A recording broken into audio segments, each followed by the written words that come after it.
The broadcast is now starting. All attendees are in listen-only mode. Welcome to week 4. SubhanAllah, Jazakumullah khair for everyone, especially those who have been following all along. So we are on week 4. That's our last scheduled webinar from the original plan. We do have a special session that will be a follow-up. I'll talk about it later. But thank you everyone who has been with us. May Allah subhanahu wa ta'ala accept it from us all and make it beneficial for us. So we'll be doing a quick recap of what has been going on so far. So first thing, to reset our focus, to reset our intentions, I wanted to remind you that, look, today, a lot of us may find these luxury cars very attractive and very appealing, but there was a time in our life where we would have chosen a bunch of balloons instead of a car key just because we did not realize what a car key meant.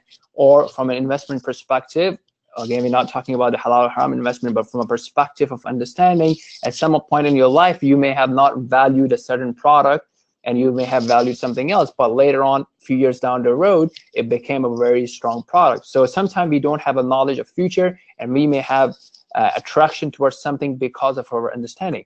But the Prophet of Allah sallallahu alaihi wasallam, for example, helps us to understand while making those comparisons, and he told his ummah, while the hadith narrated from him sallallahu alaihi wasallam, that if Allah were to guide one person through you, that's better from you than owning a whole lot of red camels. Okay, now some people can relate to red camels, some people can relate to luxury cars, so on and so forth. But the point is that today we may value something, but on one day, the day of judgment, the most important day in our life, when we are basically getting the result, we'll wish that Allah had guided people through us. And for that, we need to make effort and invest part of our life, part of our time into advising other people. As we have seen earlier about the 4 pillars of success that Allah subhanahu wa ta'ala mentions in Surah Al-Asr, two of them are very directly related to advising each other upon haqq and upon patience.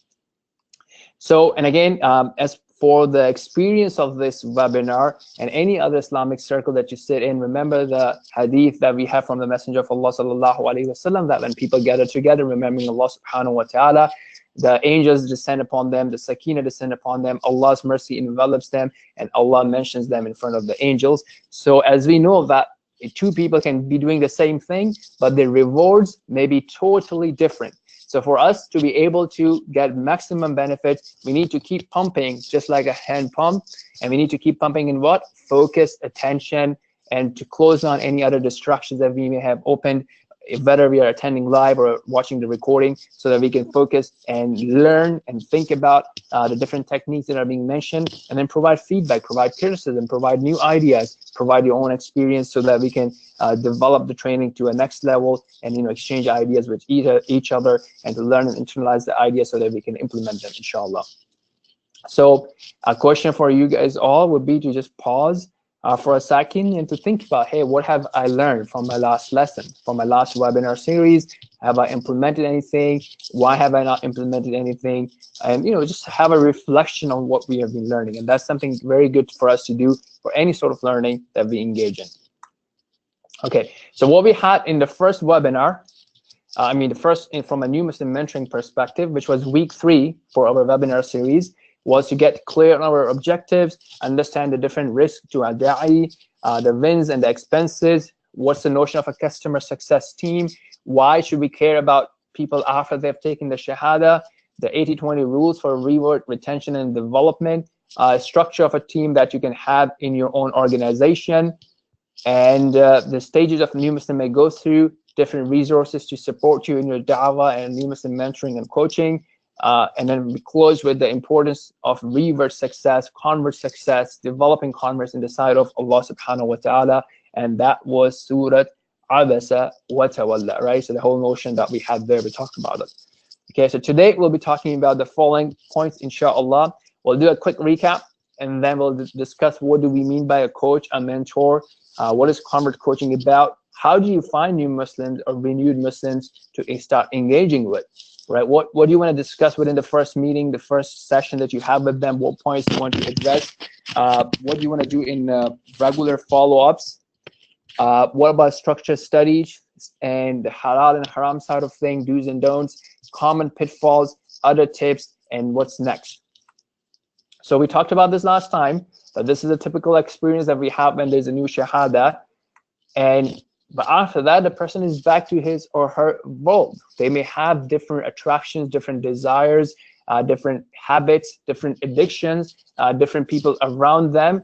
So just because they've taken the Shahada does not mean that they will be very strict, very punctual, very disciplined to learn and implement the deen. So we have to understand and analyze, how much committed the person is, and not to forget proactive follow-up with them.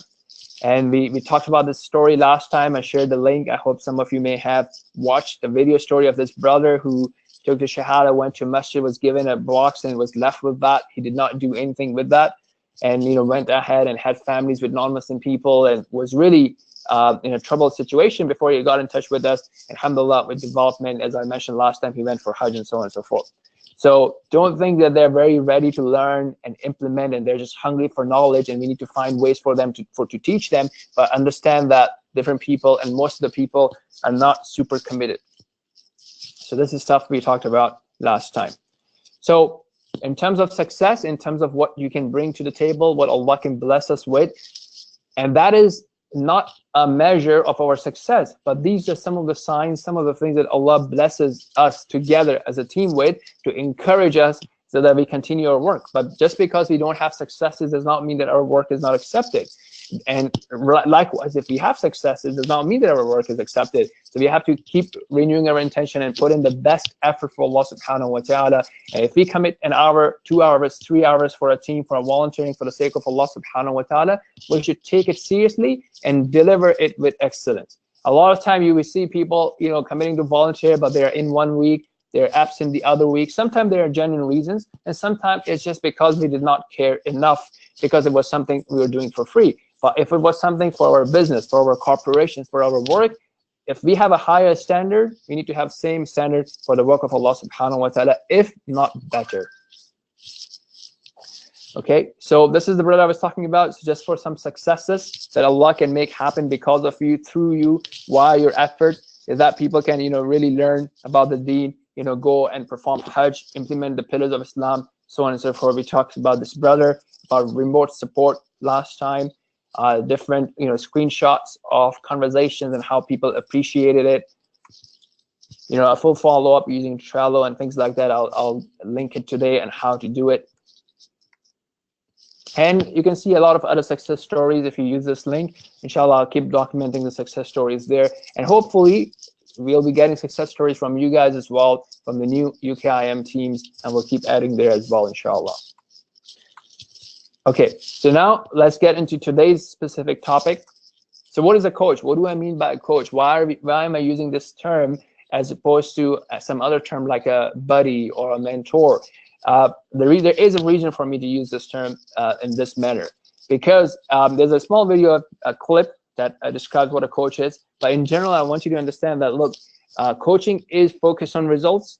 Okay, it's not just a passive activity. It's not just a friendship in which you are listening to the other person, but it has the friendship component to it. It has the listening component to it. But a part of the relationship is also about growth and being true, right? Being authentic. So you're not sugarcoating anything. You're discussing with the person. At the same time, you're not bombarding them. You're not overburdening them.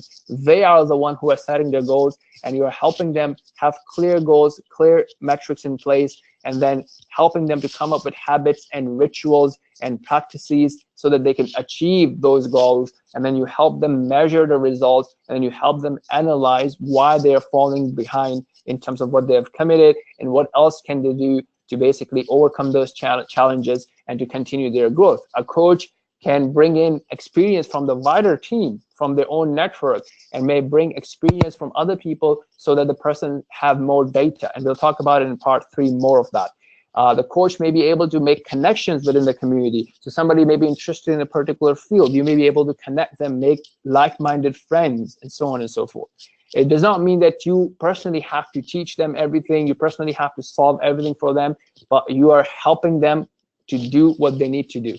So a coach may, for example, say, hey, you know what? Okay, you don't have a job, and this is your experience. So he or she may use his or her network to make the connections. But it does not mean that the coach will start applying for the job. So coach may discuss that, okay, for you to get a job, perhaps you need to either upgrade your skills, or go to different networking events, or apply for 5 jobs every week or 10 jobs every week. So you're helping them put in a strategy, put in a habit, put in rituals and metrics in place, but they are the one who will actually be executing on those efforts. And that example applies the same thing for learning deen, for networking with Muslims, and so on and so forth. So in summary, if we were to take some bullet points, so you understand them, you understand what motivates them, what are their passions, what are their values, what are some of the things that they're avoiding, what are they afraid of, what are their fears. So you understand them as a person, so that you can pinpoint those things. Because a lot of times someone is in the boxing ring, if someone is an athlete and they are in the field, they may not be able to see their blind spot, they may not be able to see certain things that you can see as someone external to the situation. So you will inspire them that, look, there's a lot of possibility that they can do. So sometimes people may say, oh, I'm old, I can't do. So you'll inspire them with the stories that, look, these people, they were very old, but they accomplished this and that. They did not have Arabic as their first language, but they did this and that. So you're inspiring them to show them that it is possible. You're motivating them. You're helping them set goals at their own pace. You will try to stretch it a bit, try to make them a little uncomfortable, go beyond their comfort zone for their growth, but not overdoing that. And then you empower them with ideas, with strategies, with tools, with connections, and so on and so forth. And then finally, you hold them accountable for their part of the deal, for their actions. In terms of your emotions towards them, you care about them. You may have to use the dawah sometime, like, we talked about the dawah in the first 2 webinars on why Islam is important, why is Islam the truth, what is the meaning of life, and all those typical challenges that someone may have. So you need to have some of those skills, or call in someone who has the dawah knowledge to refute and to clarify some of the doubts. You may be sharing reminders with them, because reminders are very important. Don't think that you have discussed the importance of Salah once and that's enough. You have to continuously do that. And then you proactively check in. So remember, we talked about support versus a success team last time. So support is a team that's passive. Okay, if the product is broken, if you have any issue, then you call me or you come and see me and I'll help you. That's support. You're not supporters. We are coaches. So you have to go in and call them up, even if they don't show up for the meeting, and so on and so forth, right? So that's the dawah angle to it. Obviously, don't forget to tap into divine assistance. Don't forget to tap into the barakah that you can get from Allah subhanahu wa ta'ala by focusing on your worship with Allah subhanahu wa ta'ala, remembering Allah subhanahu wa ta'ala, making dua to Allah subhanahu wa ta'ala for yourself, as well as for the people that you're mentoring and coaching and giving dawah to. So also in a nutshell, it's not just about teaching salah and technical things. It's not only about just being a listener or a supporter. It's not only about basically taking them to social events, dinners and parties and barbecues. So remember that we have a goal in mind. We are very focused. It's a very holistic thing. We talked about some of the risks that you may have as a convert coach last time, such as lack of sincerity, desensitizations to sin, and confusion. So we talked about these things last time, and we talked about what are some of the ways that you can improve that. Some of the specific benefits of being a coach: it will help you understand yourself. When you're helping someone set goals and go outside their comfort zone, you'll do the same thing for yourself, and you'll try to become better and better version of your own self, and you'll achieve your own full potential, and you'll be more focused on your time and your resources and how you can maximize them. A typical model, a typical commitment could be someone just committing for 60 to 120 minutes per week, and you're using that time for your proactive follow-ups, for your meeting with the converts. You don't have to get overwhelmed, right? Just commit to something, provide the best quality to it, give feedback to the team, do your team meetings, and that's it. Each person doing that, as a bigger team, we can achieve massive results. And very important point is that you don't make a decision for them. They themselves make a decision, and they are responsible for their decisions. And we'll talk about it a lot in part 3 of Convert Coaching. That was a bonus session that I mentioned earlier. Okay, so now once we've understood that, hopefully it's clear. I'm going to pause for a second and let you review and put it in your head what we talked about. And if you have any questions, we can talk about that at the moment before we move to the next section. So let me give you a minute or so.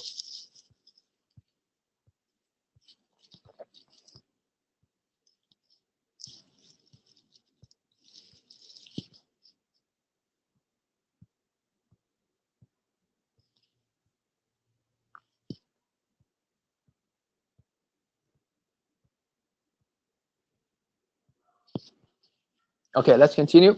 So how do you find new Muslims? How do you find renewed Muslims? So this is something very important, right? So we talked about this in our webinar 1, the first webinar we did for Dawah.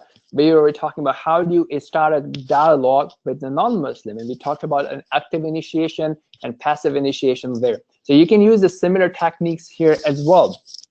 So, for example, your masjid could be the hub, right? A masjid is a great place. A lot of people these days, they just like Google for the biggest masjids nearest them, and they go and then say, okay, I want to take shahada. The admin may give them the shahada, may give them some booklets, but they don't have a lot of time to follow up. But if they know that there is a volunteer team in the city, within the community that they can trust, they will take the information and pass it down to you. That's what we talked about last time, to get their contact information. Or you could be in a masjid and somebody announces a shahada, or you see something in social media, so you can use that to follow up and and identify yourself as someone who's been trained and part of an organization, and you want to support, and you can request contact information.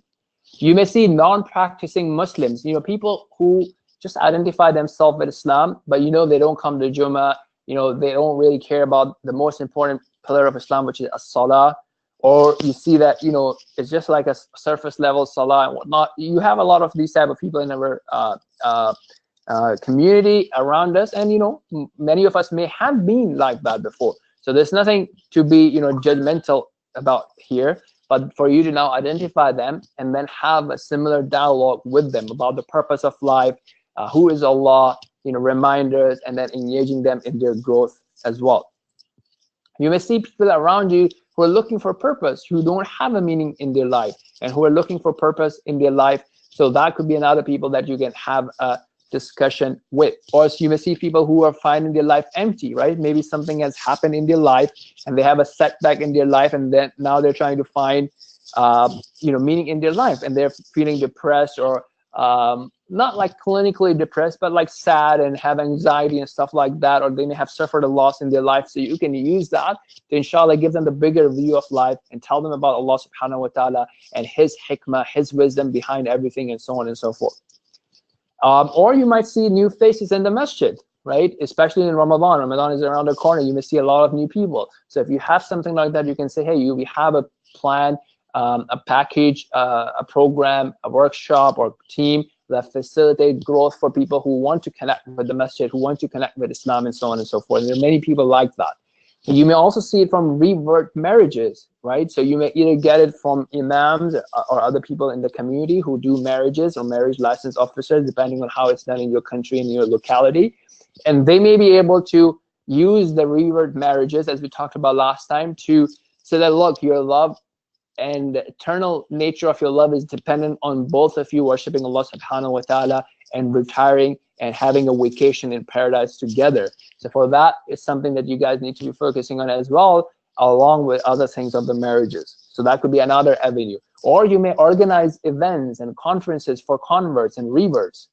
And when you do that, make sure that you use the social media that people are using. So a lot of people, for example, use meetup.com. They may not know the website or Facebook page of your organization, but they may know these other tools like Meetup and other things like that.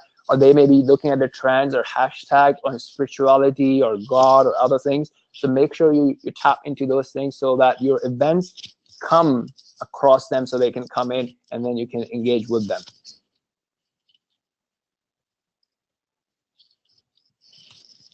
Okay, so next thing we're going to talk about is that once you have found those people, what do you talk about? What dialogue do you want to have? Remember, we had a dialogue, we talked about initiation when we were talking about dawah. So similarly, you need to have a dialogue or an initiation when you're talking about converts or reverts or new Muslims or renewed Muslims, however you like to address them. So obviously, part of the first meeting is you introduce yourself. What do you do? Right? Are you part of this and that team? What is the goal of that team? What is the goal of a coach? What does a coach do and what does it not do? Why is it important? So there should be introductions around that. So you explain to them what has happened. So if somebody has taken shahada, you revisit that. Like, look, it means that you're saying that you understand that there's no one worthy of full submission, full focus, full prioritization and love except Allah subhanahu wa ta'ala. And the way to worship Allah subhanahu wa ta'ala is not what comes to your head, but by following the teacher, following the messenger that Allah subhanahu wa ta'ala has sent to you. So now that you have theoretically understood it, you've understood it intellectually, it makes sense in your heart. Now it's about action. So for example, if you want to go to a vacation resort and you know the map, the directions to that place, you won't get there unless you drive there. And you have to be a good driver. You need to understand that yes, during the journey you will get tired, you will have to make pit stops so that you get your coffee or your tea or you refresh yourself. But at the same time, you have to continue towards that journey. So sometimes I use these type of analogies. So this is very important. So I would say, okay, brother, sister, welcome. Now think about this thing. Let's say if someone wakes up and realizes that, look, for me to have more energy in my life, for me to be more fit, I need to change my diet and I need to go and work out. So the person has understood it theoretically, intellectually, that I need to transform my body. I need to pay attention to my body. Now, it's not an easy thing. Many people have these goals at the beginning of the year and then they drop out. So what are some of the things that they can do to make sure that they don't drop out? So you ask this question to them. Or if you think that they have a better understanding as an entrepreneur or as a businessman or as a a professional, you ask them, okay, so somebody wants to have this career or have this business. What are the things that they can do to be successful? So you ask them, okay? And they will come up with some of the ideas, such as, you guys are welcome to write it down in the chat box if you like.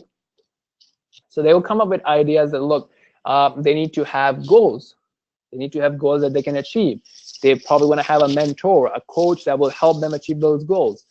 Then you can drill them more. What else can they do? They'll say, okay, they need to hang out with people who are like-minded.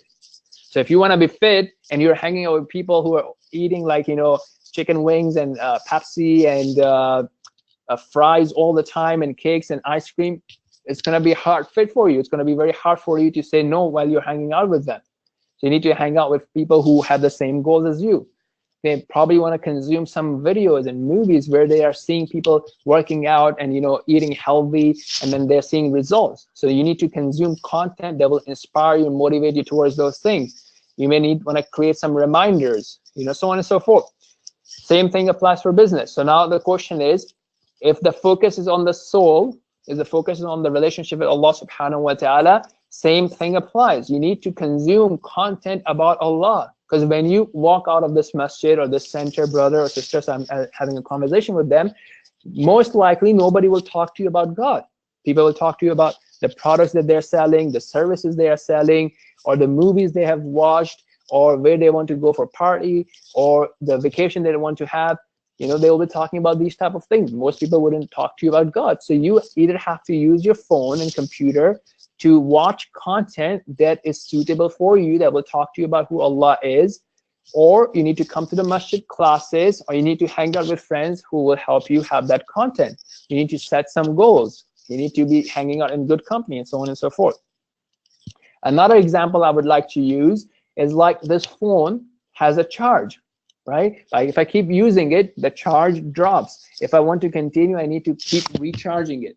Likewise, don't think that faith is just like an on-off thing. You have to continuously recharge your faith by good content, by dua, by worship, by engaging in good company, and so on and so forth. So have that notion as well, that it's not that today you have identified the Islam and you have said your shahada, so you have a card to Jannah, and regardless of what you do, you won't lose that card. So one of the severe consequences could be that person stops caring about it, and Allah shuts down his heart from a spiritual perspective, and then he or she has a risk of not entering Jannah or not dying upon Islam because they did not take care of that. So those things have to be discussed properly. So another thing that you probably want to use is that, look, a lot of people say that I love Allah, but is that true? If you really love Allah, you will love doing what He loves. So you have to basically understand what Allah loves and to do what Allah wants you to do. Another example could be that somebody like a doctor, right? A medical doctor may know that smoking kills and it's so bad for your heart, but they still smoke. That does not mean that they really know, or for the knowledge to be helpful to them, they have to take actions. Okay, I would also use this time to discuss the story of Adam alayhi salam and Satan and Shaitan and how he decepted by false promises. And this is something we talked about in our first webinar, or I think the first webinar when we was talking about dawah. So it's something very important to talk about, and then we can have a concept of good deeds versus bad deeds.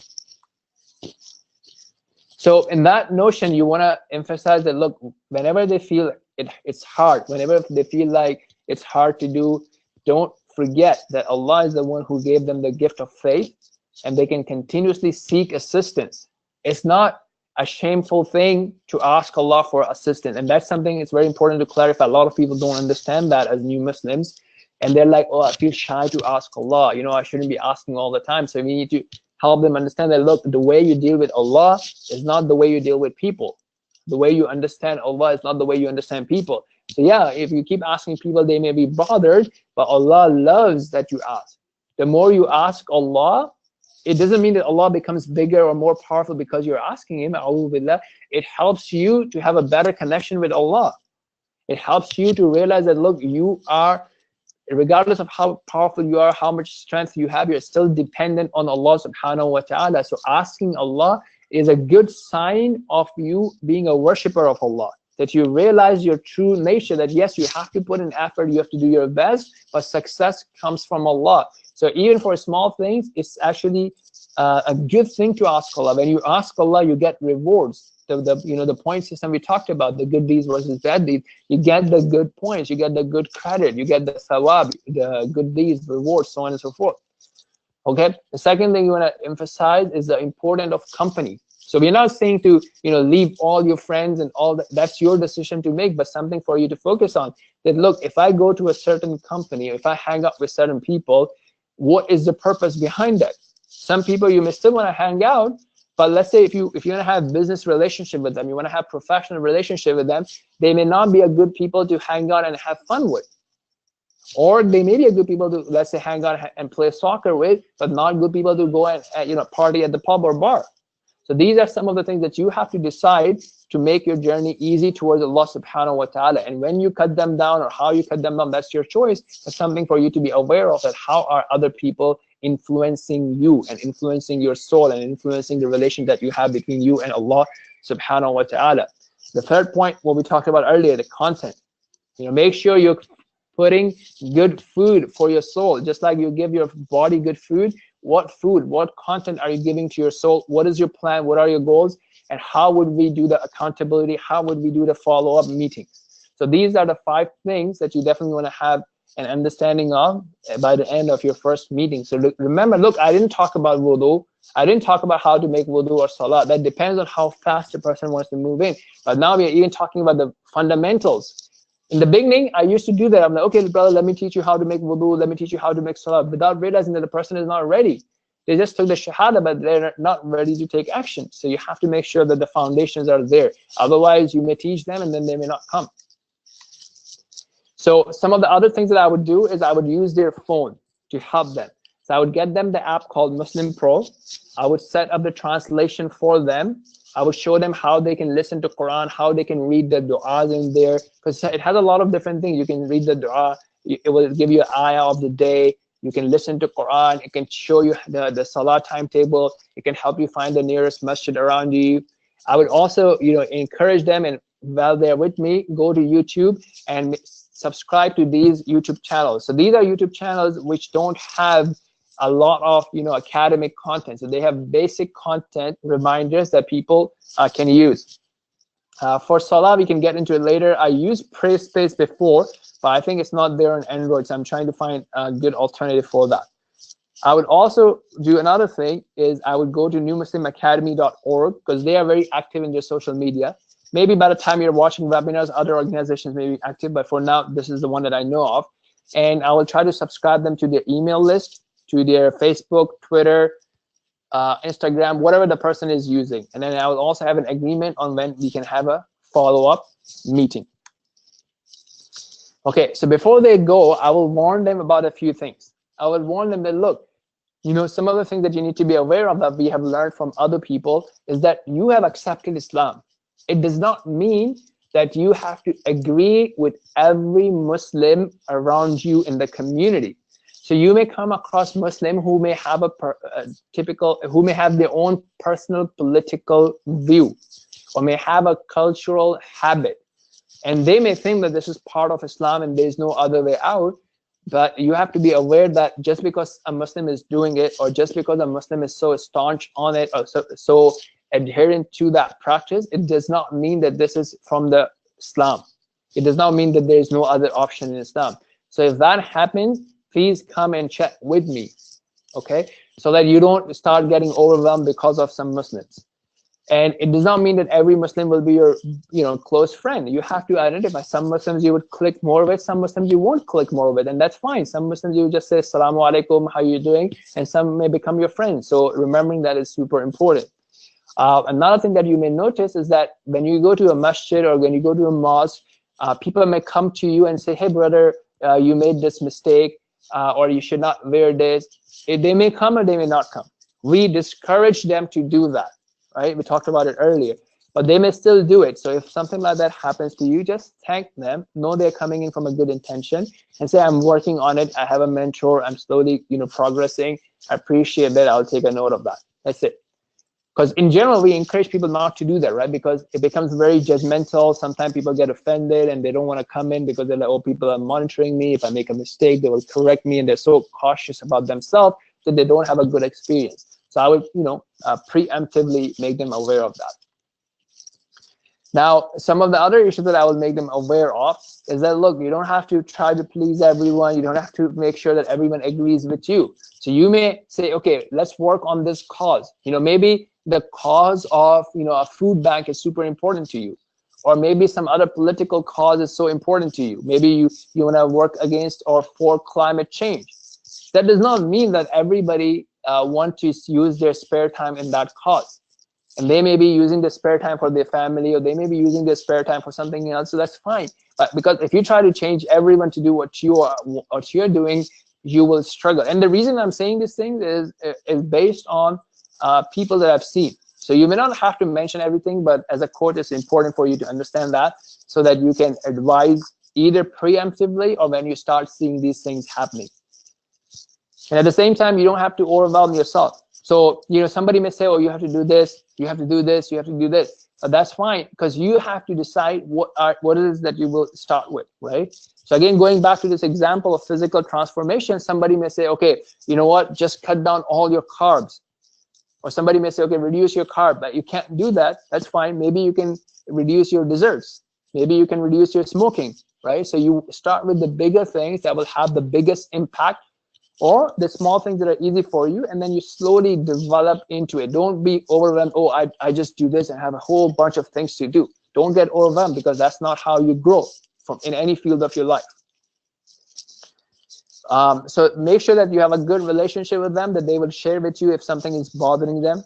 So if they've said something, and this is something very important, we'll talk about it, make sure that they feel heard. Don't say, oh, don't worry about it. Don't brush them off.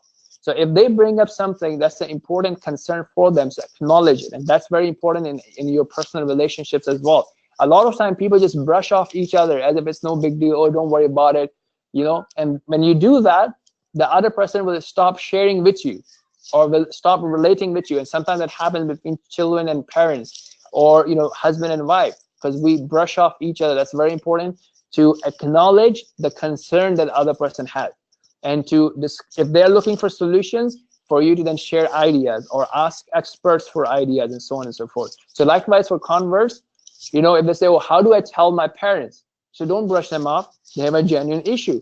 So make sure so a lot of coaches would tap into our WhatsApp groups and other places, and then they'll say, hey, these are some of the things to consider before telling your parents. And we have videos on that and so on and so forth. The point is that don't brush them off. And then make suggestions to them. Say, okay, these are some of the suggestions that I have, and here are some of the pros and cons. What do you think? What pros and cons can you see? Okay, and then see, does that help? Do they have enough data to make a decision? If not, then continue searching for more answers, inshallah. So one of the things that I would recommend you to do on this notion is to watch this webinar. This webinar can be consumed by a coach. It can also be consumed by a new Muslim himself or herself. So it's good for you to be aware of those ideas and those techniques as a coach. And if you have a convert, they can also watch this webinar as well. So when you're describing it to them, again, this is some of the things that you need to help them. And this is something you probably want to do every time you have a follow-up with them, that look, this world is not a place for us to live forever. It's like a transit spot, right? So we are doing good things. We are making ourselves better. We are gaining good points, points that show that we love Allah subhanahu wa ta'ala, so that when we are exiting, we have a business class exit in our grave.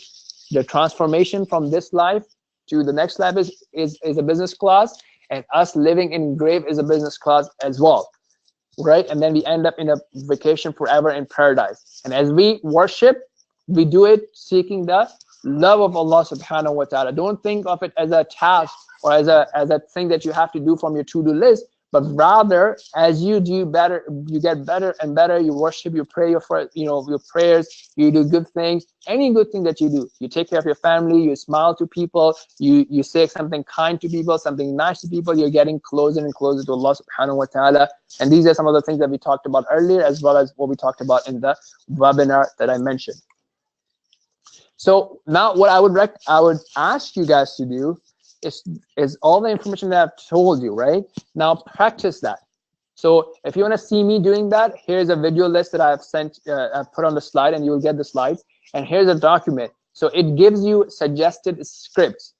So after that, you can come up with your own script. You can say, okay, if I have, let's say, John in front of me or Mary in front of me, and he or she just took Shahada, what do I want to tell that person? What is it that I want them to walk away with? What are some of the talking points that I want to have? So practice them. Write it down in your own words, right? So practice in front of mirror, and maybe practice with a friend. And then you will feel confidence, and then you will start doing that and initiating these relationships, whether it be from converts or non-practicing Muslims, and so on and so forth. But that stuff, I can help you do that. I can help you practice. I don't mind getting on a phone call and letting you practice if you don't have anyone else to practice with. And I can give you suggestions, but this is where you have to put in the effort. And as we said, if you want to do something for the sake of Allah subhanahu wa ta'ala, train for it. Give it your best, just like how you would do it for the worldly matters. So again, so now we have covered the first 4 points of today's webinar. So I'm going to pause here. It's a chance for you to catch up. Collect your thoughts in your mind, and if you have any questions, to put your questions forward.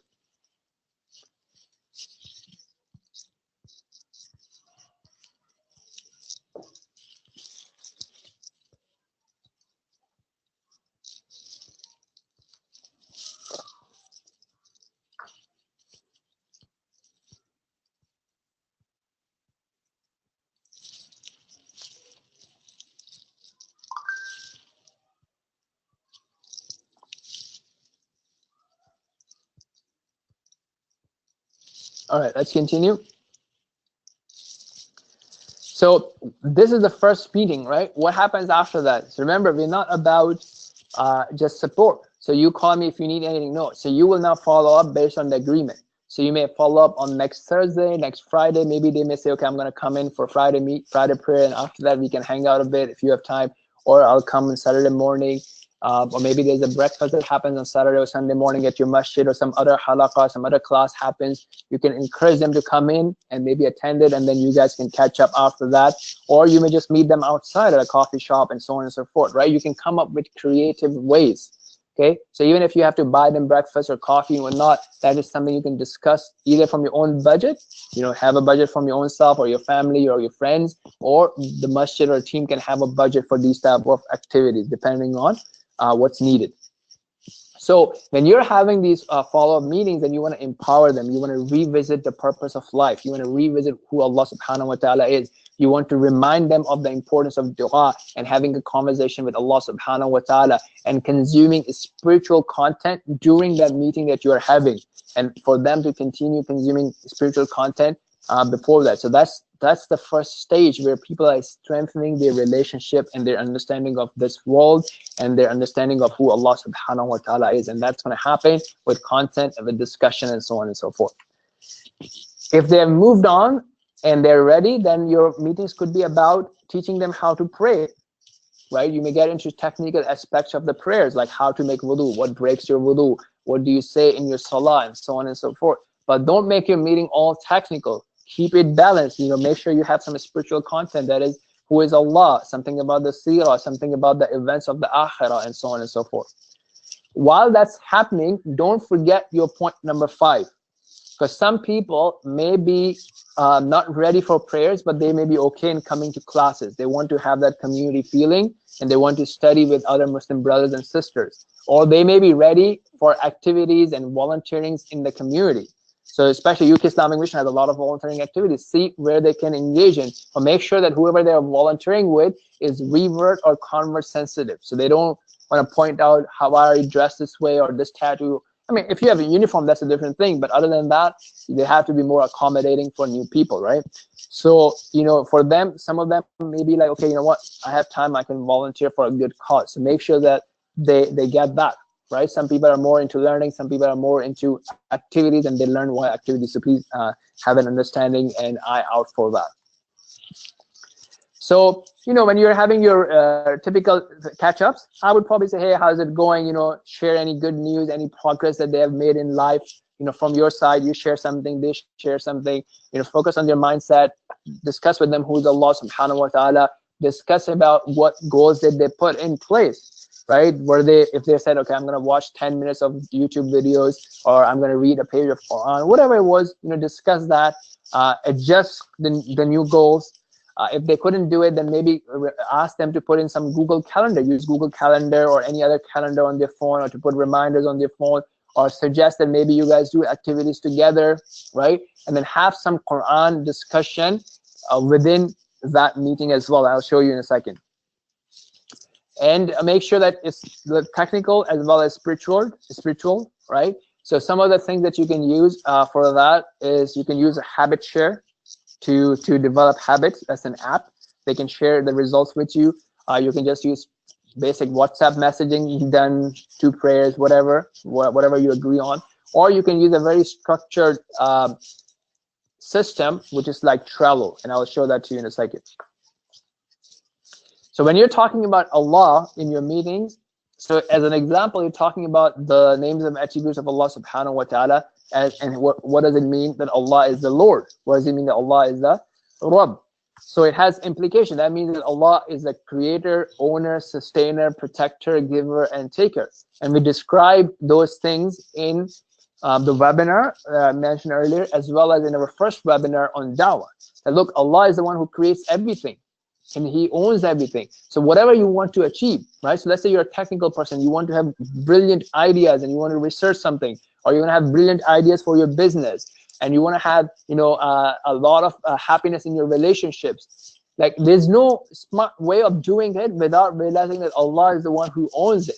So a smart person would not run away from Allah chasing those things. He would put an effort to chase those things, to earn those things. But at the same time, he would get the blessings from Allah subhanahu wa ta'ala, who is the true owner, so that Allah can give him what he needs.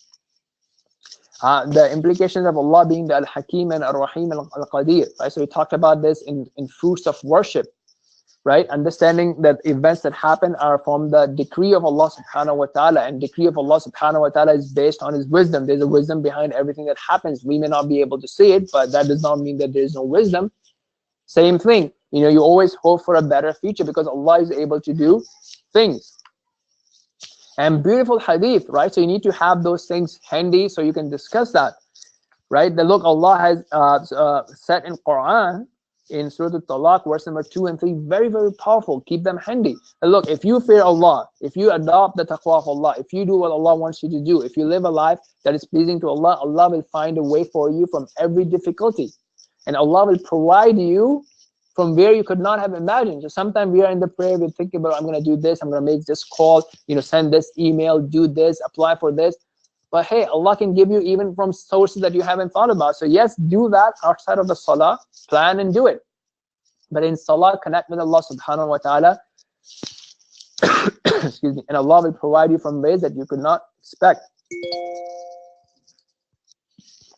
And the concept of relying on Allah subhanahu wa ta'ala. That whoever truly relies on Allah, and the true reliance is that you know that how much effort you can put in, the results will not happen only unless Allah wants them to happen. And likewise, from part of understanding Allah is to put in efforts. You're not going to be lazy, but at the same time, you're not going to be dependent on your efforts. So when you have that true tawakkul, that true reliance on Allah subhanahu wa ta'ala, Allah will be sufficient for you. Okay, so make sure that we understand these things.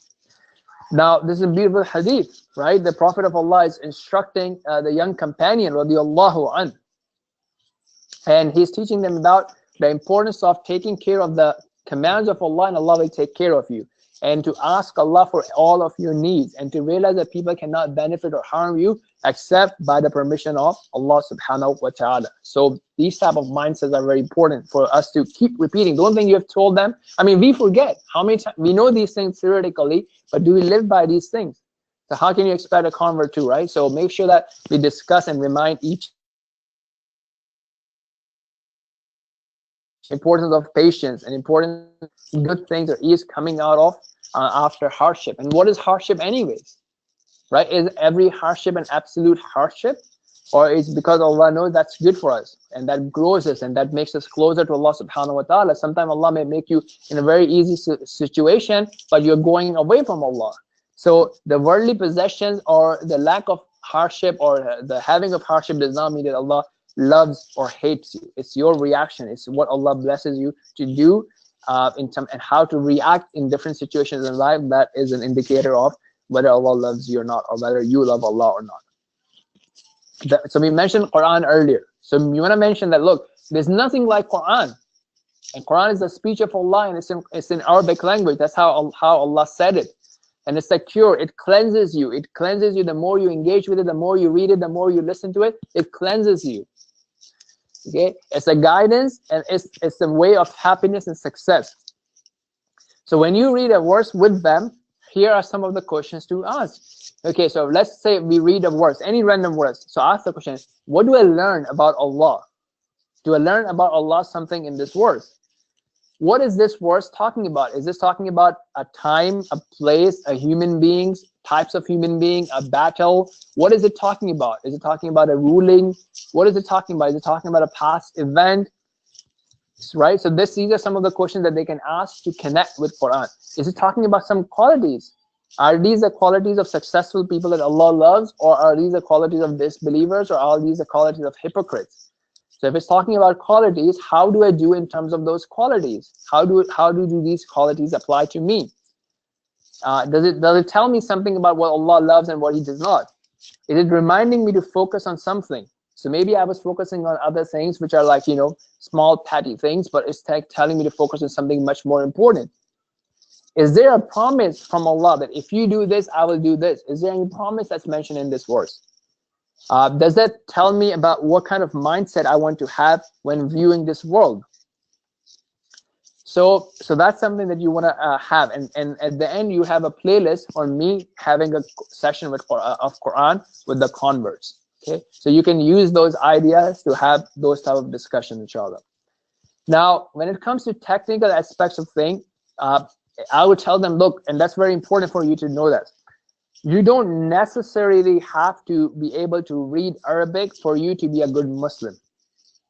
Okay, which means that, because some people are, oh, I have to now learn Arabic before I pray, you know, I have to get it perfect. No, you show them, look, you know, you can learn using the transliteration.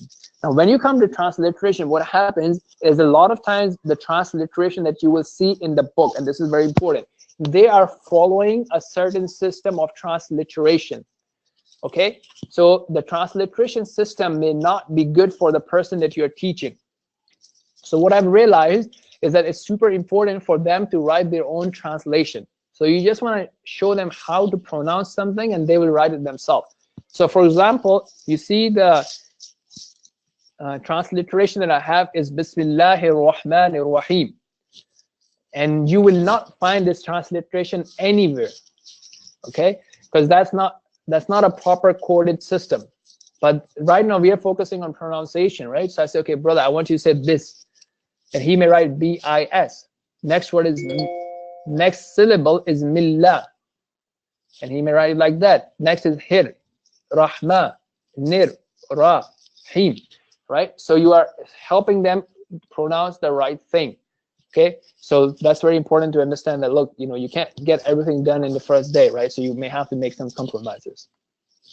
Like this, right? Subhanallah, alhamdulillah. So it's really broken it down so they can say it. Now, what can you make? So if the follow-ups are not happening, here are some techniques, right? If they don't want to come to a class, right? So you may try to have a class at school, but what we have seen is they may say, well, I'm busy at that time, I can't come in. Have a meeting, have a class for everyone, and whoever can come in, alhamdulillah. But if people can't come in, then you can try to have a one-on-one at their own convenience. So let's say if somebody says, okay, I'm available Tuesday nights only, and you are available, great. If you're not available, maybe some other coach from the team is available at Tuesday night, and they can have one-on-one with them. They can go out for coffee or meet in the masjid, or you can have a small lunch, with 2 or 3 converts, depending on what's needed, right? You can have a chill session like coffee or tea evenings at your masjid. You can do different sports. Again, you can use Meetup and social media to advertise your events. Okay, so we have talked about regular follow-ups so far as well. Again, I'm going to take a quick pause. Think about it. If you have any question, maybe you want to stand up, stretch a bit, sit down, have a cup of water so that you're fresh. You just have a little bit more to go, and then we are done, inshallah. So, I just noticed something. What I'll do is the slides that you will get, I will actually, in the Quran part, I will add the link to my videos of discussing Quran with them, and I will also add a link to a document in which I'm capturing some of the points that you can talk to them about. And I'm starting to do it from Al-Fatiha and then going into Al-Baqarah. So every week I add like 6 or 7 verses in that document. So I'll put a link to that here, so you will have it in your slides, inshallah.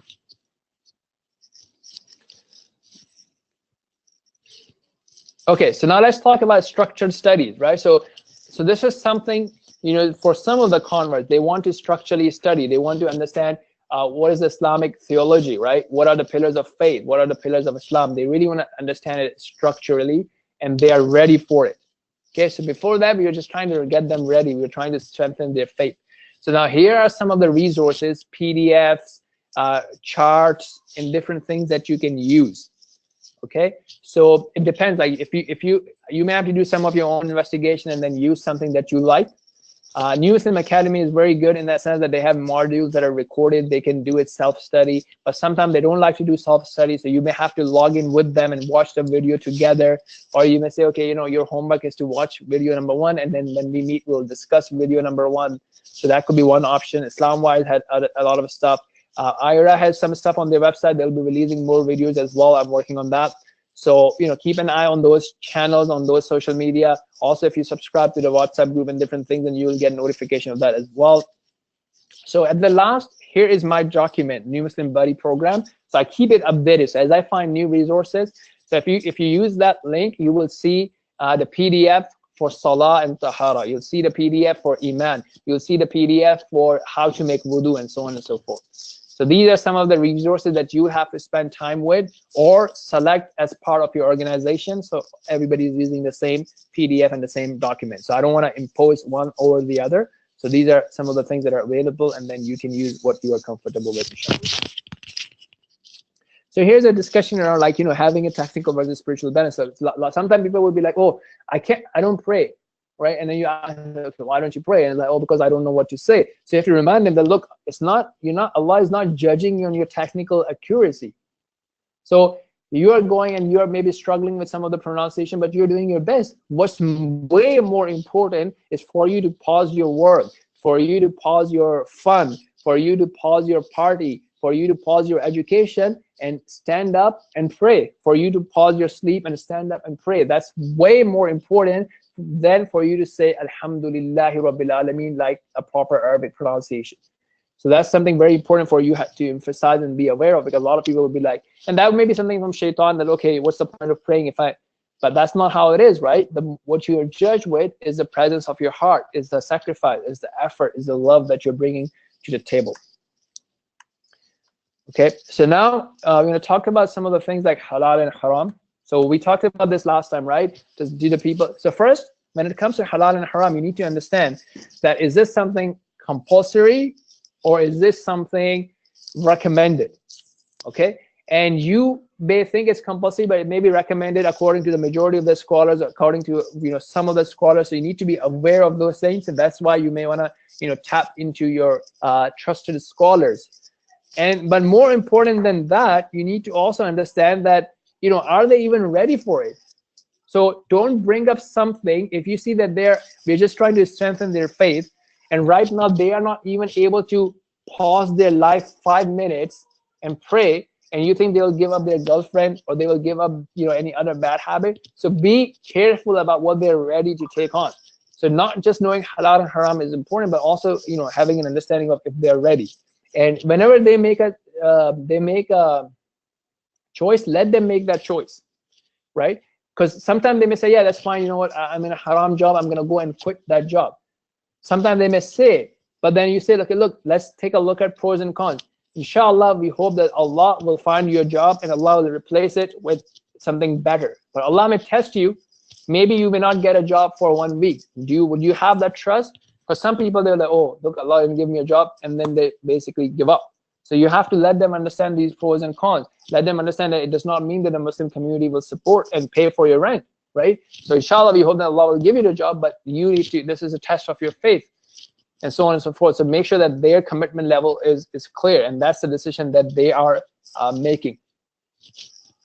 Also, sometimes it would be like, finding, this is the example of lesser of evils, right? So if you think the person is very shaky and he may give up the job and then he may get crazy tomorrow and very frustrated, then weighing the harms and benefits, it would be better for him to just continue the job and find the other job in the meantime. And again, very important for it to be their decision. You also need to help them understand that, look, just because they're doing something haram does not mean that they have become non-Muslim, right? So sins, how do we deal with sins? So we try our best to not do that. We try our best to get out of it. We continuously ask Allah for forgiveness. But the two approaches that people take is they're like, okay, man, I can't do this. It's too hard for me. That means I'm not a Muslim. So why do anything else? Let me just give up Islam.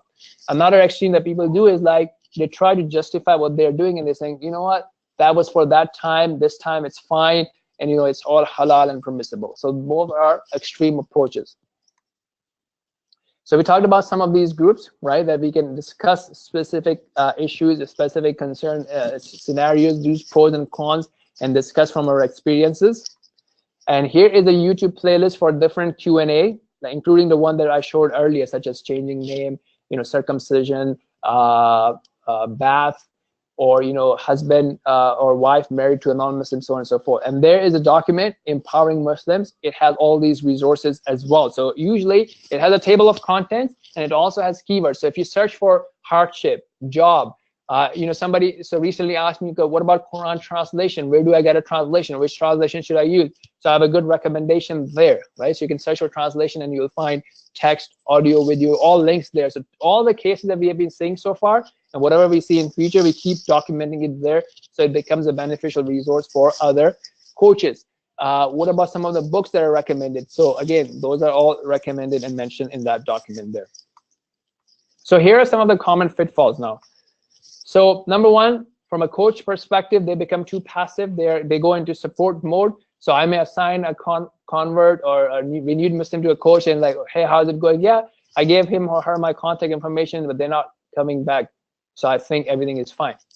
Obviously not a good approach, right?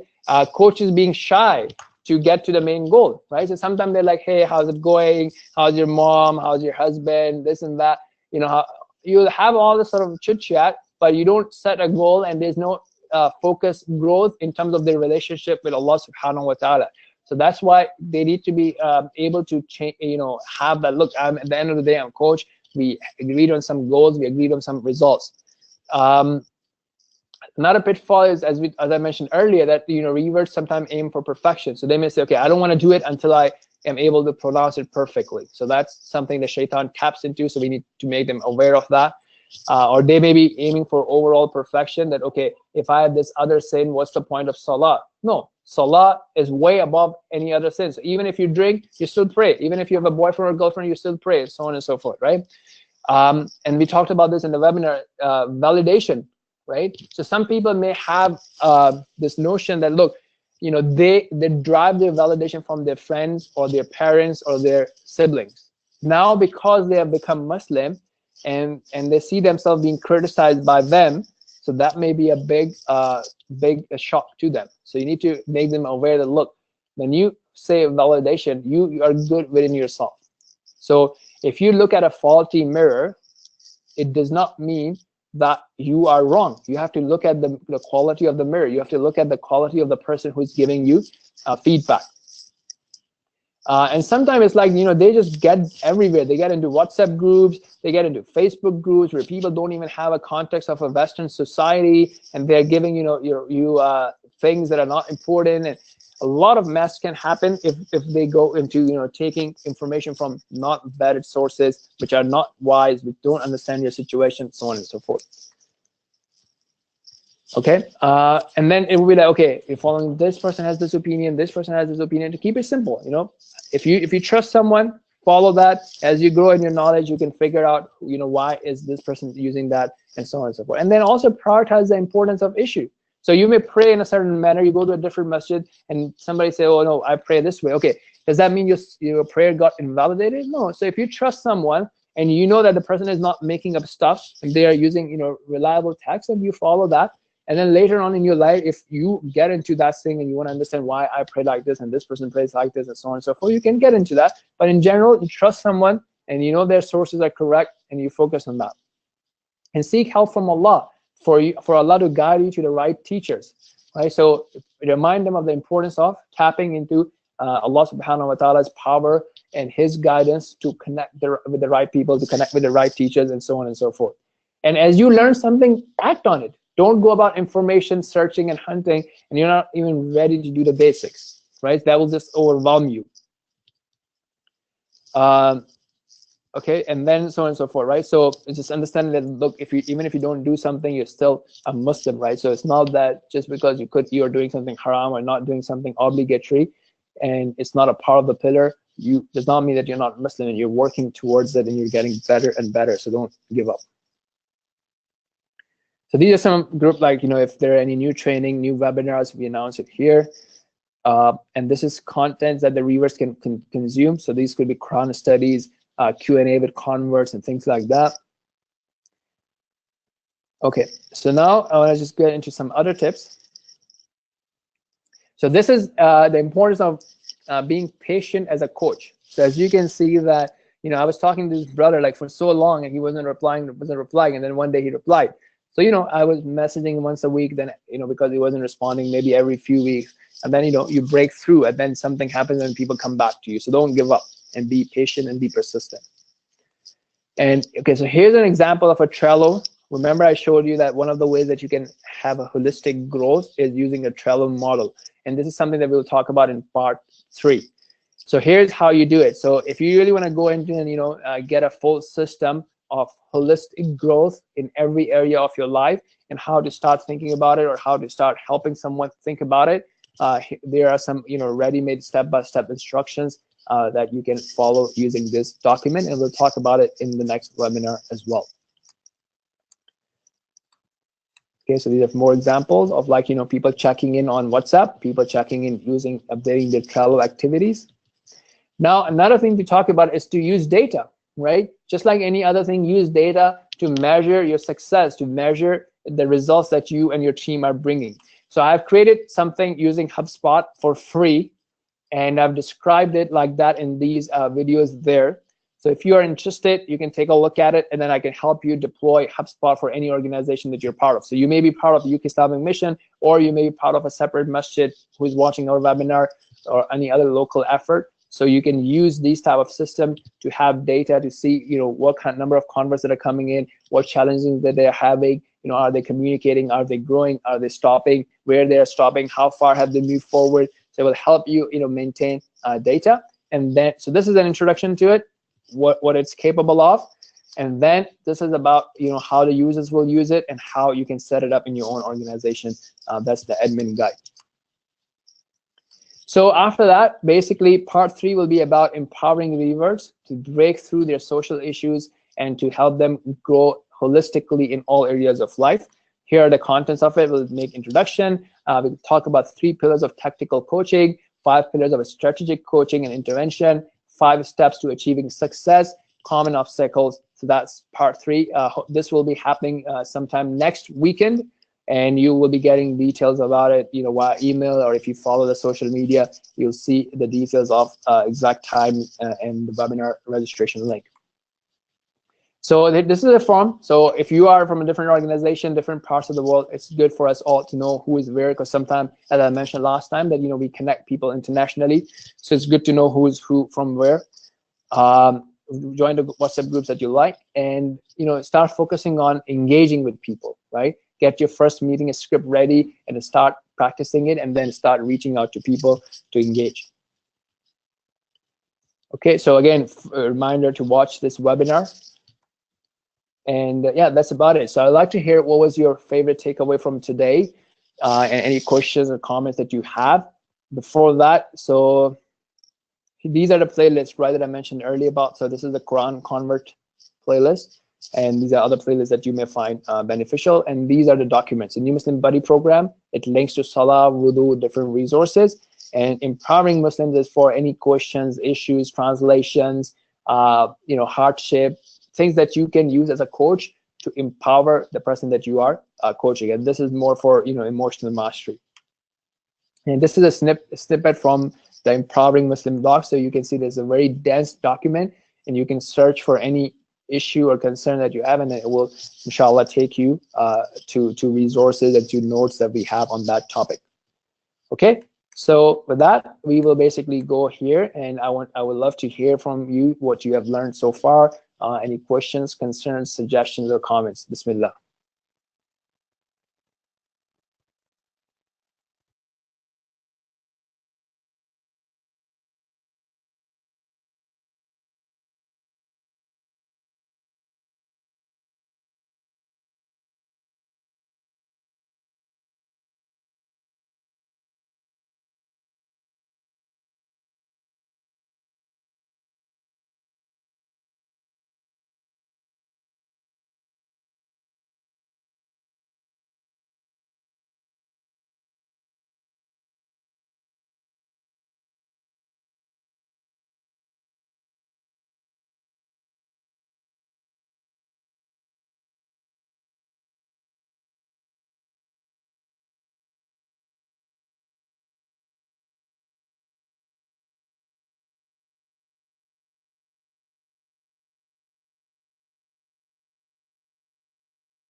Okay, great question, right? So should there be a timeline to take New Muslim from point A to point B? No, because because everybody is so different, right? So if you put in a timeline, you might put pressure on them, or you might get frustrated yourself. So it really depends on the person to person. They should try. I think one of the key thing is, if they're still talking to you, if they're still connecting with you, and they haven't dropped you, they haven't stopped answering your phone calls, they have not stopped meeting you, I think that's good. And then you can have slow progress. Some people are very slow. Some people just take one step at a time. Some people may take 5, may pause, and so on and so forth. So I wouldn't suggest that. Is being a coach a passive? It's an absolutely an active role, right? So we talked about it last time. If you don't want to do that, that's fine. You can still. So in webinar in our last week webinar, which was week 3, we talked about it as an organization, right? So some people in an organization may be teachers, right? So you can say to your masjid or to your people that, look, if you have a convert and he or she comes to me, I will help them practice Fatiha, or I will help them, how to make wudu. And I will not, tell them why are they wearing this and that, and why are they eating this and that. I wouldn't go into those details, but I'll specifically teach them this one thing. That's fine, right? But that's a passive role, and we need both. So, and you could also have, ad hoc helpers, right? So you could have people who are helping with social events, who are inviting people to their homes or to the dinners or walima and aqiqah, or who can say, you know what, put me in a WhatsApp group if you need a ride for a convert, so you can put in a WhatsApp, hey, we need ride from this location to the masjid on Friday or on Thursday. So somebody may be able to pick them up, drop them off, visit them in the hospital. So those people are needed, but specifically speaking, what we are talking about convert coaching, then it's a proactive role.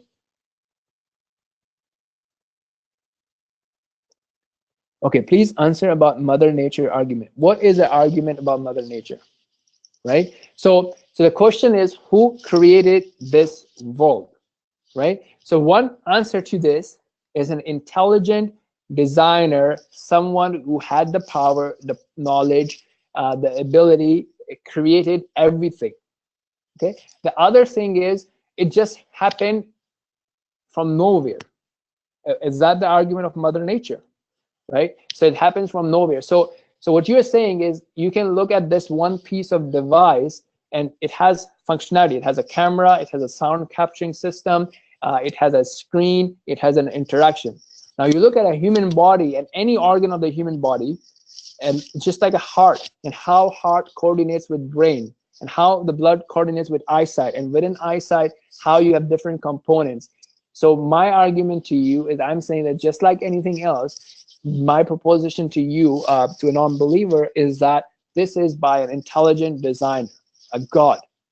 Okay, now you take it to your heart, which one makes sense? Are you going to live your life and bet your life on the point that this just all happened?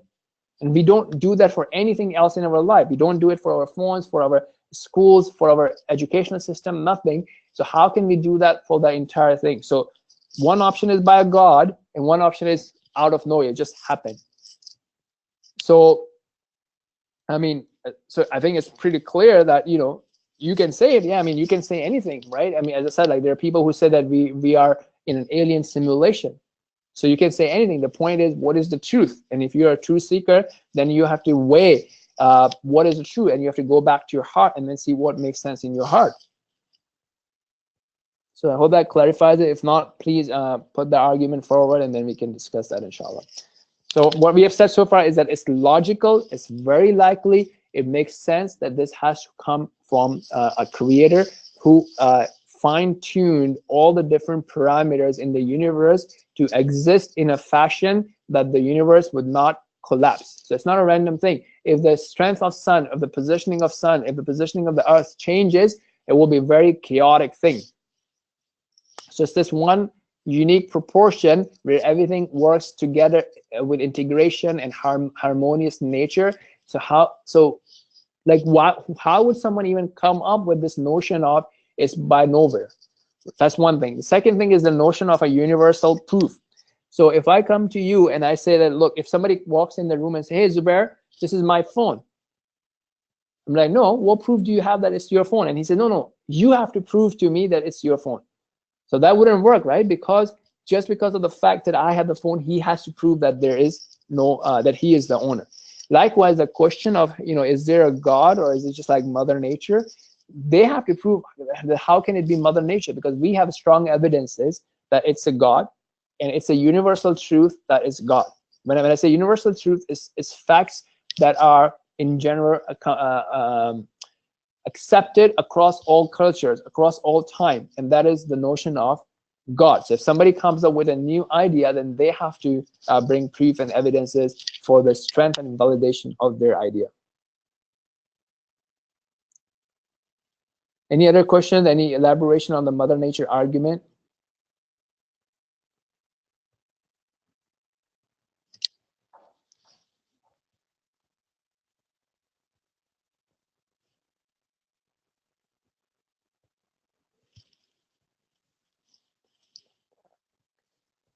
Any other questions? If not, we'll close, inshallah. And again, once again, thank you very much. Now let's take this knowledge and let's put it to use. If there are any questions, let us know, inshallah.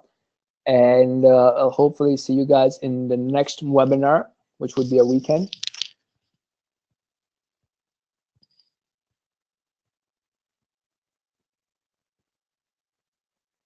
Okay, shall we close out then, inshallah? Yes, inshallah. Jazakallah khair, Brother Zubair. That was very good. Alhamdulillah. May Allah subhanahu wa ta'ala reward you in abundance, inshallah. Ameen wa iyyakum. طيب سبحانك اللهم وبحمدك أشهد أن لا إله إلا أنت أستغفرك وأتوب إليك. السلام عليكم ورحمة الله وبركاته. Wa alaykum assalam wa rahmatullahi wa barakatuh.